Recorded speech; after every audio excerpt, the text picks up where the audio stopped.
So 1 week out, 1 week out, yeah. not too much pain or swelling. No, honestly, I mean, I had a lot of pain like when I just finished the surgery. Yeah, the first like day or two. But I remember like one of the nurses said, you got to eat something because I was fasting. Yeah. So I went straight, I got a smoothie. And then after that, I went to a pharmacy. I picked up the meds, like hydrocodone. Motrin. Or what, Motrin? The ibuprofen also. Oh, and ibuprofen, and then the mouthwash and the antibiotics. Yeah. So I immediately took the ibuprofen and the hydrocodone, and that saved me. It helped. It helped a lot, yeah. But yeah, honestly, no major pain. Good. I've been consistently taking the pills, following the protocols, resting, eating a lot of like protein, eggs, yes, tofu. Yeah. Protein's very important. Even throughout your expansion journey, you know, having really good nutrition because you're going to be growing bone and all that stuff. You want to have like the right, you know, nutrients to kind of support that bone development that you're going to be creating at the midline. Yeah, sure. So, but that's good. All right. And so we're 1 week out. So take a look at how everything's healing. The what do you call it? Like the threads for the incisions. What is it called? The sutures. The sutures. Yeah. So those the back ones fell out pretty quickly. The back ones, but up here it's still there. It's still there. I think there might be like an edge that's kind of like poking it. You'll see. I'll take a look. Yeah. Yeah, the back ones fall out usually in a couple of days, and then the front one usually takes like a couple of weeks. I'm gonna lean you back, okay? Okay. How was the anesthesia? I was very anxious about the surgery because I thought I'd be feeling something, but honestly, it was very close to just general anesthesia. Pretty close, right? You don't remember too much? Nothing. Oh, amazing. It was like kind of like a dream, and I'm someone that's like sensitive to that stuff. It was actually it was not bad at all. Oh, I'd love to hear that. Yeah. All right. Cool. Was I conscious during the? No, you were sleeping. Yeah. I was sleeping. Yeah. Okay. Okay. Beautiful. Beautiful. Close. This is the area where it's usually a little tender. Yeah. Looks great though. It's gonna keep healing. It's still healing. It's still healing. It looks great. Yeah. We do most of the work through here, right? So. Yeah. It looks healthy. It's healing. It looks good. It looks great. I think you had a little bit of a lip tie as well. Yeah. So I freed the lip tie. Maybe that's why you're a little more sore. That's what I was wondering. So like, let's say over here. Yeah, so you had one of those up here. So I freed it. Is it supposed to be freed? Really? Oh, so it's not a good thing. No, that's tethered oral tissue. It restricts like facial growth and stuff. So really? I never, that's the thing. I never knew. I was going to ask you about that as well. So I freed as part of the surgery. Okay. I freed your lip tie. So there's a little bit more work that was done in that area. That's why you're a little more sore. Okay. Because I did a lip tie release for you. Yeah, because I'm feeling like way more pain up here. Yeah, it's from the lip tie release. Okay, I didn't know that. So that restricts facial growth. Yeah. Okay. This is. What about the bottom one? Is this also like a problem? I mean, you're an adult, so you don't really have to do it too much unless, you know, like on kids, it makes a huge difference, right? But on adults, it's not as big of a deal. But for some people, like it causes some issues with their, like they can get recession and their teeth can move from having a lip tie in that area. So that's why I free it up while you're there. Interesting, because I know a tongue tie is a thing. I never knew it was a lip tie. Lip ties are things too. Yeah. Okay. So I'm like basically right there when I'm operating. So I clamped yours off and released it. Okay. It was there. Are there going to be like any benefits to that?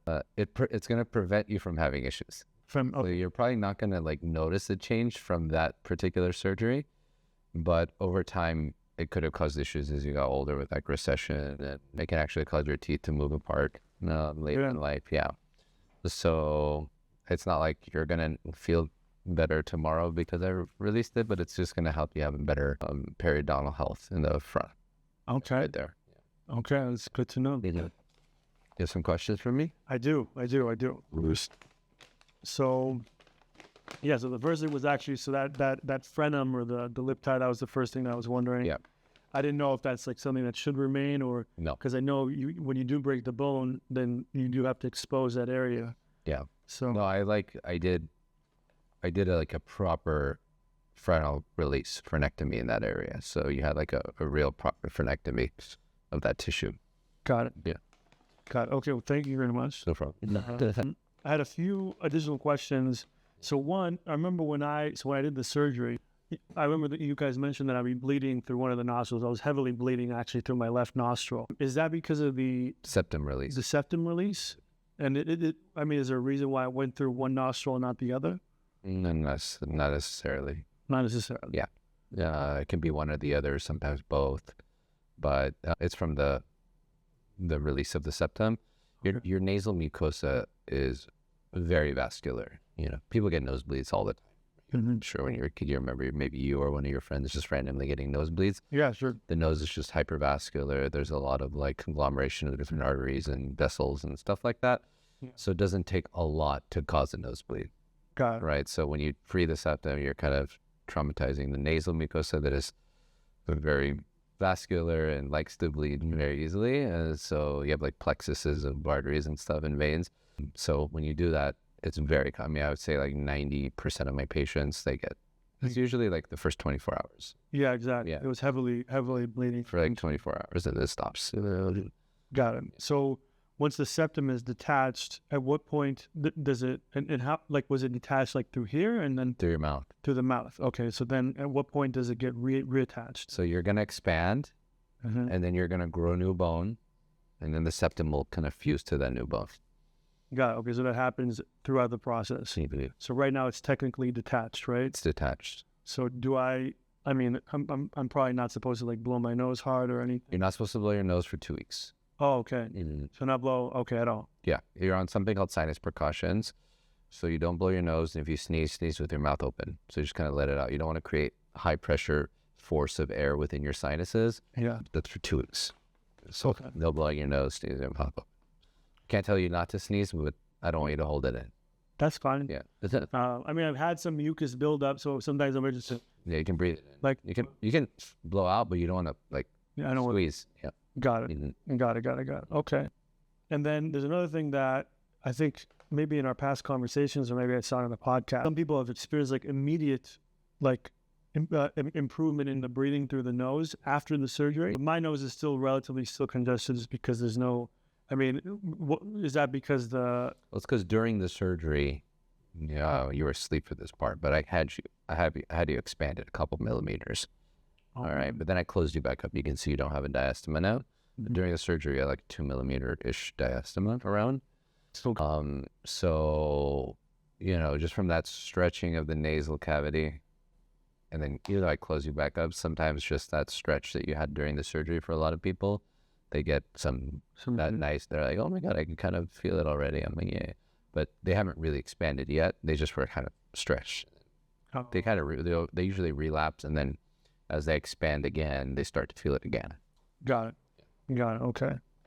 Okay, that makes sense. In terms of the food, okay, so we talked about like the soft food. Because I read online, at least for other surgeries, like the jaw surgery. Yeah, like other jaw surgeries, they say don't 6 to 8 weeks. Yeah, like not eating any solid foods because it could mess with. Yeah, for this, it doesn't matter. The only thing I would tell you is to chew evenly. Okay. So don't just only eat on your left side or only chew on the right side. Try to spread it out. But if I feel like tenderness or something, is that? Listen to your body. Yeah. So it may, I tell people after a week you can start eating regular food. That's just like a general timeline. Some people, they may need a few more days. Generally, if it doesn't feel good, don't do it, because that means your body's kind of protecting the tissues and maybe it's not quite ready yet. Okay. But there should be, maybe now or within the next week where it doesn't really feel bad anymore to eat regular food. At that point, you can do it. Got it. But it's just kind of like pain is protective in a way, right? So your body, if it hurts, it means it's probably not ready yet. Yeah. It's like having a sprained ankle.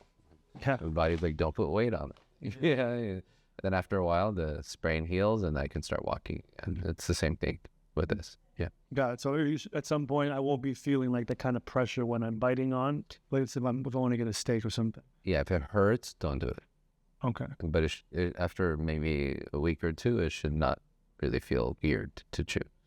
Now, your bite's going to change as you expand. So, that will feel different. Yeah. But you shouldn't have like pain. It shouldn't be tender to eat regular food.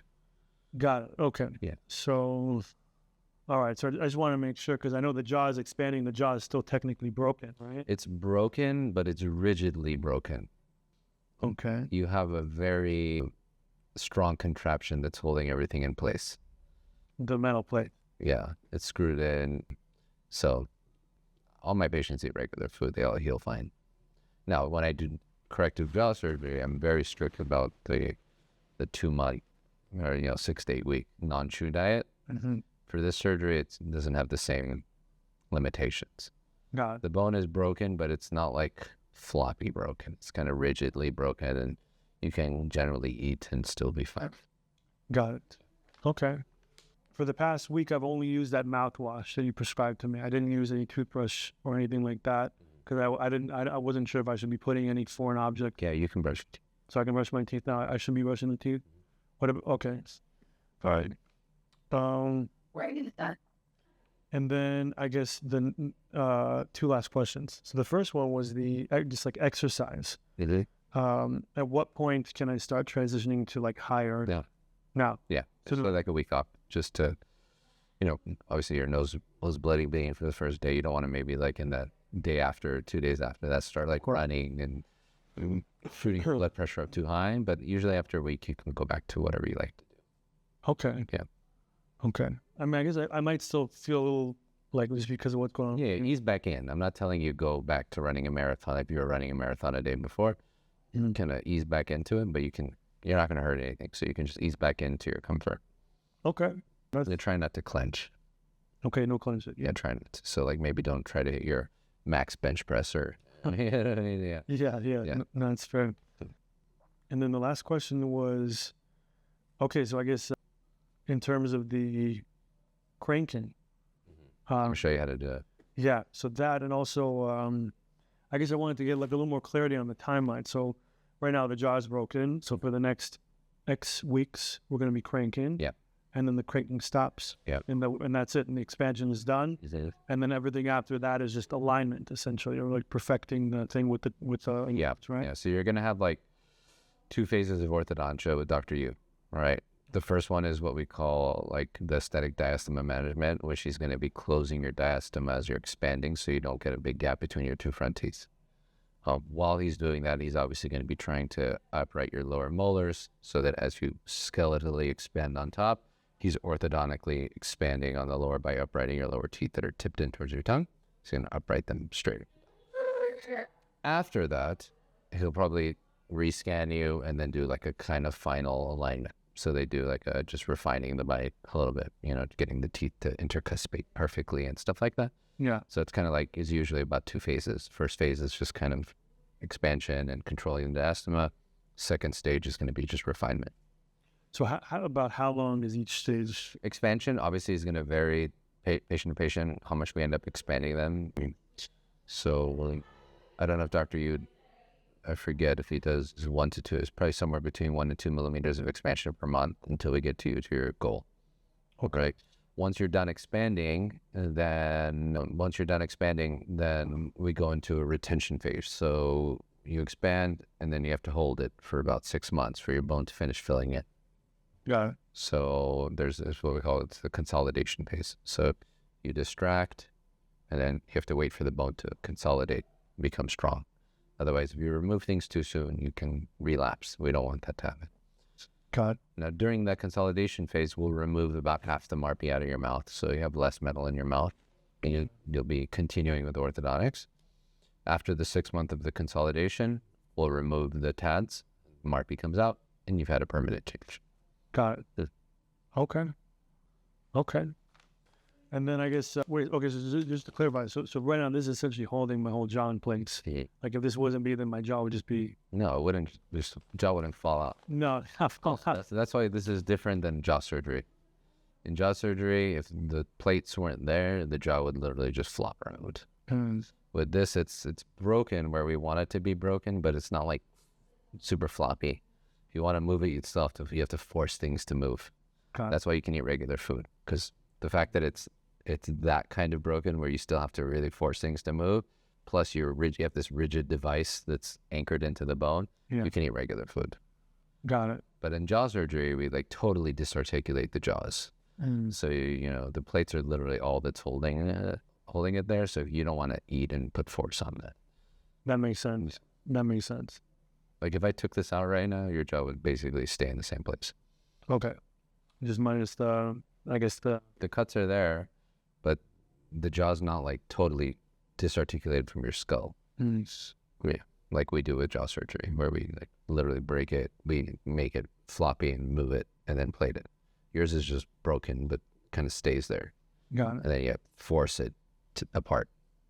So there's like a big split on the top of my mouth. How did that break occur, by the way? Like, how do you break to the top? We use a Piezo. It's a ultrasonic bone cutting tool.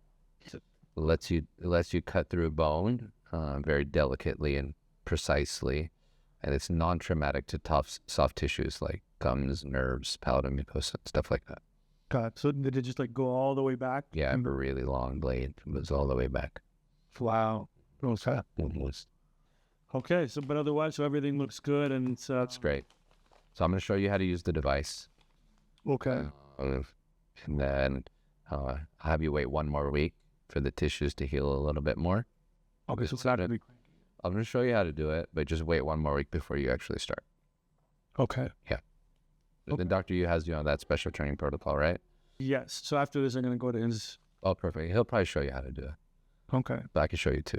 Okay. Yeah. The more you see it, the better. Yeah. Yeah, because it looks a little bit. I mean, because I don't really. Yeah. It's a little intimidating in the beginning, just because you don't have those mechanics built into your brain and hands yet. Yeah. After a week, you're going to be a master. You can probably do eyes closed. So just in the beginning, it's kind of intimidating, and then you really get at it. Got it. Yeah. Okay. It's like playing the piano.